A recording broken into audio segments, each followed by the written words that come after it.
Hi everybody, this is Noelle from Petitti Garden Centers, and it's April, and this is our What's in Store. So we're gonna go through and see what has arrived. And what's strange about this season is that a lot of things, because of our March warm up, a lot of things have bloomed kind of ahead of schedule. I shouldn't say kind of, they definitely have bloomed ahead of schedule. And so now in April, we're having this little cool down in Northeast Ohio.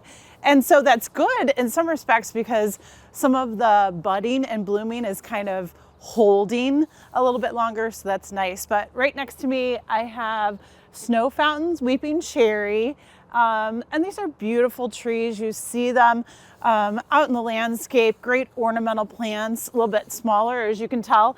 It just kind of depends with weeping trees. Always look at your trunk length, okay? And then from the top, you have your branches. So this is basically, the height that they'll stay at for a little while. They won't grow very much from their trunk, but of course the branching will kind of build up on top of that trunk. So they get a little bit layered, more layered look as they get older. Beautiful spring bloomer, obviously. And all the cherries and your plums and your peaches, all relatives, right? Those are always going to be the ones that you see blooming the earliest as far as the trees are concerned. So if you're looking around the neighborhood, you'll see all of those opening up at this time of year. And then down below, beautiful plant. This is called bog rosemary, and it makes sense. It has the appearance of rosemary, except it produces these little pink bud-like flowers here. And they're like a lantern flower. They're something very, very similar to when we talk about Leucothea and Pieris japonica. They have that similar flower shape to them. Beautiful coloring, a really nice blue-green. These plants are ericaceous, so they like well-drained soil, acidic soil. This one can take a little bit more moisture, hence the name bog rosemary, but really a cool plant for areas that will drain, okay? So, and they can take full sun to part shade as well, but really kind of a unique spring bloomer too. So if you're looking for a little bit of cool texture and flowering, maybe the bog rosemary. And that's, their botanical name is Andromeda, okay? So they do have, ooh, hey, as I back into the forsythia. So they do have that as well, if you've ever heard of Andromeda before. The forsythia that you see here, these are all sugar baby, okay? So this is part of the Proven Winners Show Off series. And the Show Off series, we have a separate video on forsythia, some of the forsythia types that we grow.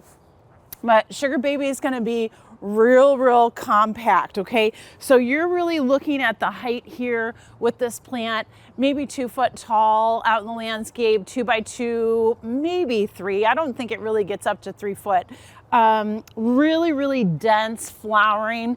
And of course, when the forsythia are blooming, and Taylor can pan over that way, that one is Starlet right over there, Show Off Starlet.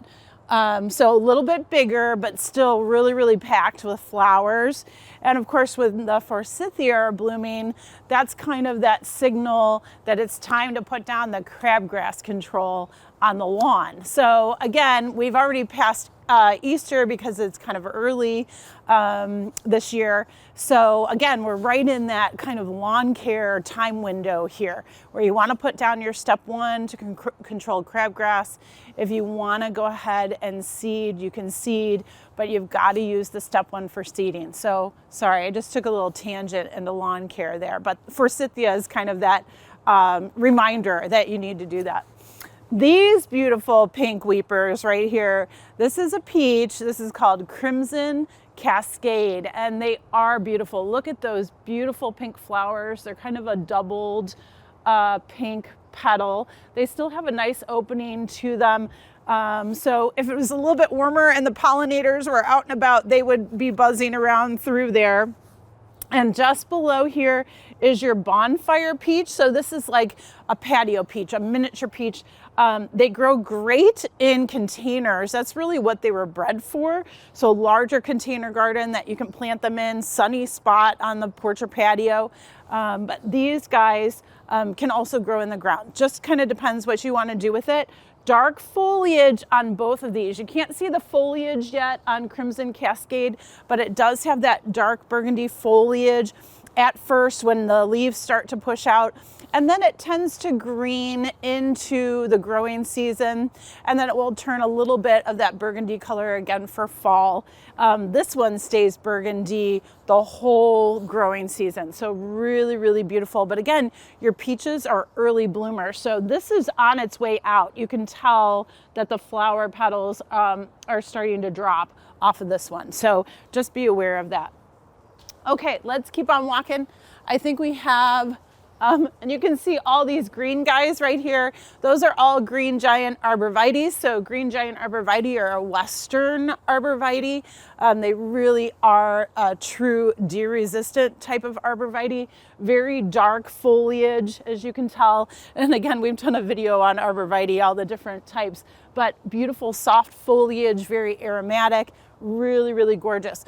Green giants are big. They will eventually get unpruned, probably around 30 foot in the landscape around here, and probably a good, probably 8 foot wide. That's real typical if you just let them grow up and do their thing. So excellent screening plant, excellent evergreen in this area. Right here, this plant that's budded up, this is actually a serviceberry, okay, and it's called Autumn Brilliance. And serviceberry are one of our native plants of Ohio. Really gorgeous plant. This is more of a clump form. They're real bushy the way that we have this. Sometimes you'll see serviceberry as a true tree form with a single trunk and then the branches above, but this clump form is absolutely gorgeous as well. And look at those fuzzy buds coming out. So they bloom a white flower, green foliage, and then of course they produce June berries, okay, which are edible, and the birds absolutely love them. So do look for your serviceberry out there. Really great plants. Oh, and I forgot to mention the fall color is gorgeous. All different shades of red, orange, and yellow too. So really awesome plant to grow. More of Starlet, show off Starlet here. And again, just a great forsythia. But look at right here. This is another patio peach. This is a newer one for us. This is called Ruby Ruffle. Really beautiful dark pink flowers. Very similar to Bonfire, except Bonfire is a little bit lighter pink. And this one's a little bit deeper pink. And then of course that real dark foliage again. This one, the leaves on it are a little bit, like the name says, ruffled, but really pretty, beautiful texture. And again, great for a sunny pot. Since we've been talking about cherries and peaches and plums, we haven't come across a plum yet, but definitely peaches and cherries. This is a nice little shrubby ornamental cherry. This is called Zuzu, and you can see green foliage is starting to push out, but look at those dainty little pink, sort of blush pink to white flowers, nice and doubled. If you're looking for something that is definitely a spring bloomer, ornamental, this one grows maybe 5 to 8 foot tall. So here to a little bit higher, and then also wide. So it's going to be more of that upright, rounded shrub for you. But again, beautiful spring blooming. If that's what you're really trying to focus on, like I said, the cherries, the plums, the peaches, you can't go wrong. Well, we were talking about cherries and peaches, and I told you I'd show you a plum, and it's blooming, and some budded, some are definitely bloomed out, and it took a little bit longer for the taller tree forms. Of course, it takes a lot longer to get all of that moisture and energy moving through the tree and the sap moving through the tree. This is Crowder Vesuvius. So this is going to be a dark leafed plum, again, ornamental plum, and beautiful blush pink to white flowers. And then you're starting to see that dark foliage. It comes out like a bronzy copper, really pretty. Plums, cherries, peaches, they're kind of smaller ornamental trees on the small side. So under 25 foot, which is really, really nice. Crowded Vesuvius is around the 18 to 20 foot mark tall, and then about 12 to 15 foot wide. So again, smaller side. I know it doesn't seem like that. Not like the weeping varieties, of course, not as small as those, but really, really great plants. And you'll see the plums. Like I said, you'll see the plums out there right now. That foliage, that burgundy foliage is starting to push out. The flowers starting to really come out and look really nice too. And then there's a couple other varieties like Thundercloud, you'll see those. Sometimes you'll see Prunus cistina, which is a dark-leafed ornamental plum too. So look for those. We moved into the perennial section at our Oakwood Village store, and look at this bright blue, lovely. This is Corydalus. Sometimes it's called, I don't know, like fake blue bleeding heart, or it's got different common names, but no worries. Corydalus is what we go by, and this one's actually called porcelain blue. And if you're looking for some beautiful bright blue color in the spring, gorgeous. Now, I should have mentioned we're in the shade area of the Oakwood Village store at Petitti's, and it is a shade plant. It really likes that part shade condition the most, but you can put it in more shade as well. But great early bloomer, has kind of a flower very reminiscent of bleeding hearts, Dutchman's breeches, all of those in the Dicentra family, but really great plant.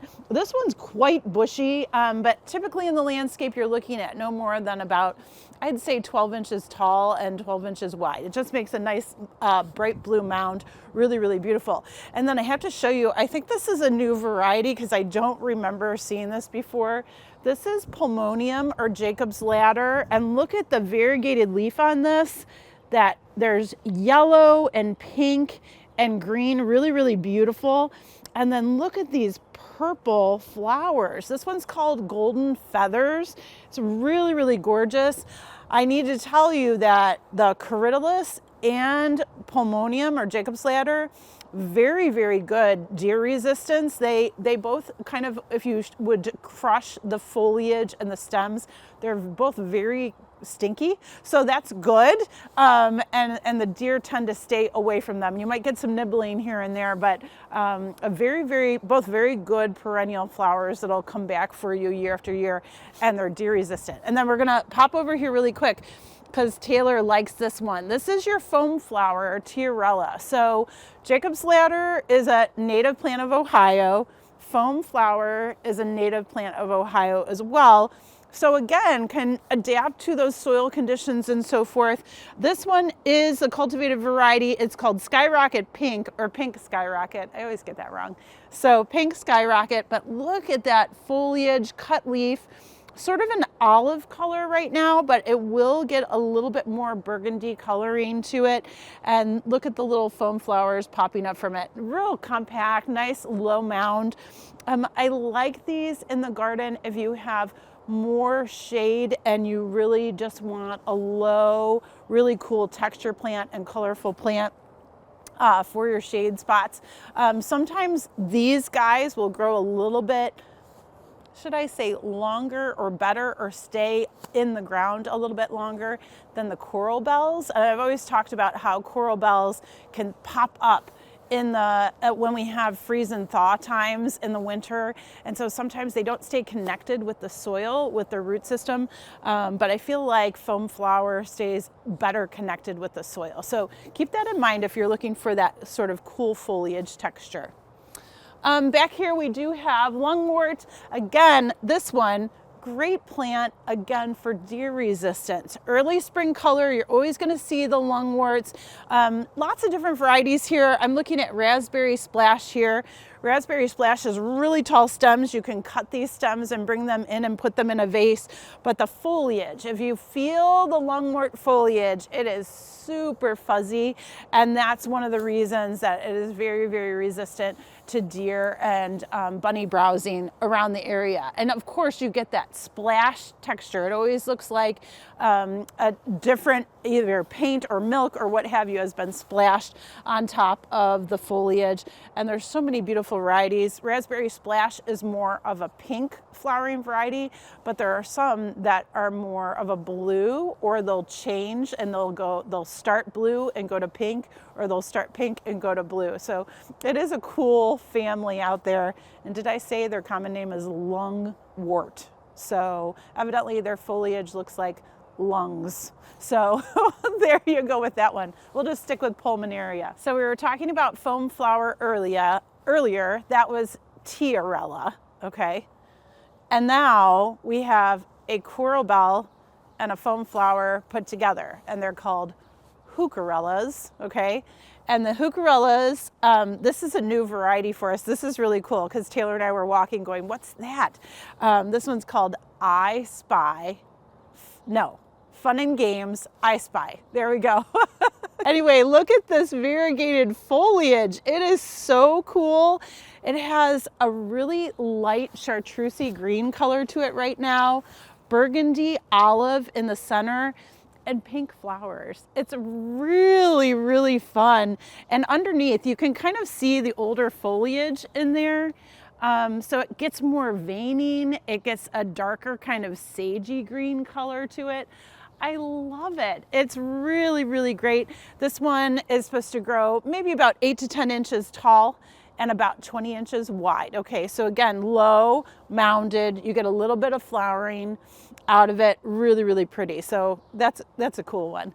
Okay, look over here. So we were talking about Raspberry Splash Pulmonaria earlier, and look at this is spot on. This is a newer variety for us, but look at those bright blue flowers. Really, really cool.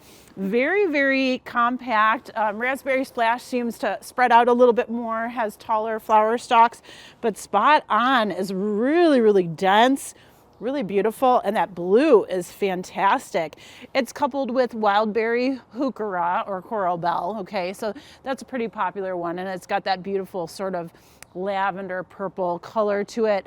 Underside is much darker, really, really pretty. And I think wildberry is a white, like just a blush white bloomer, but it comes a little bit later in the season. And you can tell the foam flowers and the heucherellas, they all bloom early season, okay? And that's probably that foam flower genetics in there, because they're definitely a spring bloomer, typically. Okay, and then look at more of the Jacob's ladder. So I wanted to show you golden feathers, that variegated type. There are also solid leaf types, and this one has that darker leaf that starts to produce, kind of gets that darker sheen on the Jacob's ladder. Really, really beautiful. And this flower is a little bit more blue, like a periwinkle blue on this one. This one's PW, it's called Heaven Scent. And it smells like, I don't know, like baby powder a little bit. It's really nice. I really, really like it. So look for that Jacob's ladder, and not too tall. Again, Jacob's ladder are low and mounding, great for the shade garden. Again, good for deer resistance. So try those. They're awesome. We're in the perennials section, but we're now in the sunny area. And I should have mentioned before, all the plants that I showed you before, shade, yes. Part shade, yes.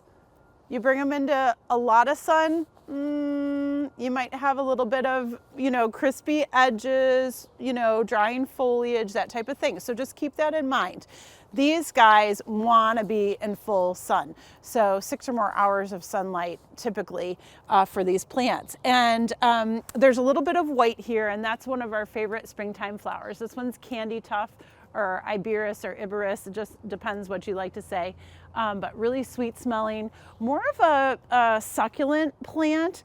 So rock gardens, rock walls, raised areas, that's really, really wonderful to get that beautiful white color into the perennial garden. And I like the texture of it too. And then look at this. This is a beautiful geum, Geum. It's called Tempo Rose.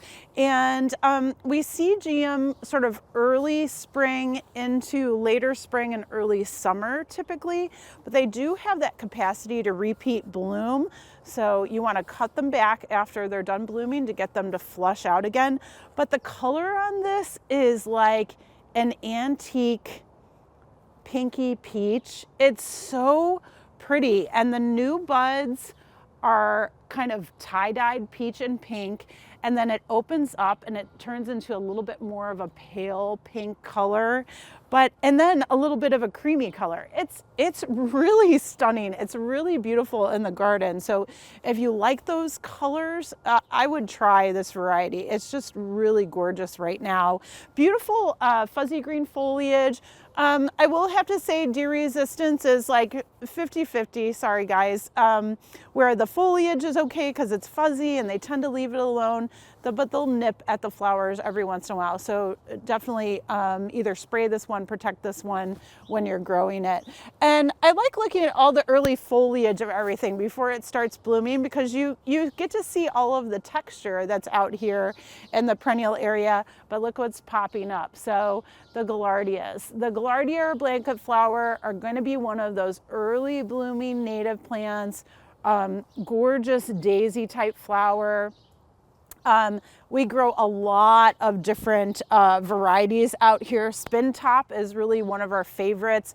Got a lot of petals, a lot of beautiful color, stays nice and compact, and stays really, really well in the garden, overwintering year after year.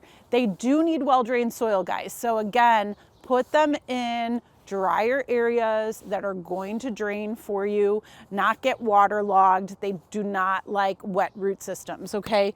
But they're really, really fabulous. We're gonna pop around the table really quick, and I'm just gonna have Taylor kind of take a pan shot down this way, but it's all the Dianthus. The Dianthus came on so quick this year. So Dianthus is the same family that carnations are in, pinks, of course, your perennial Dianthus, but all the different colors are really in full bloom right now.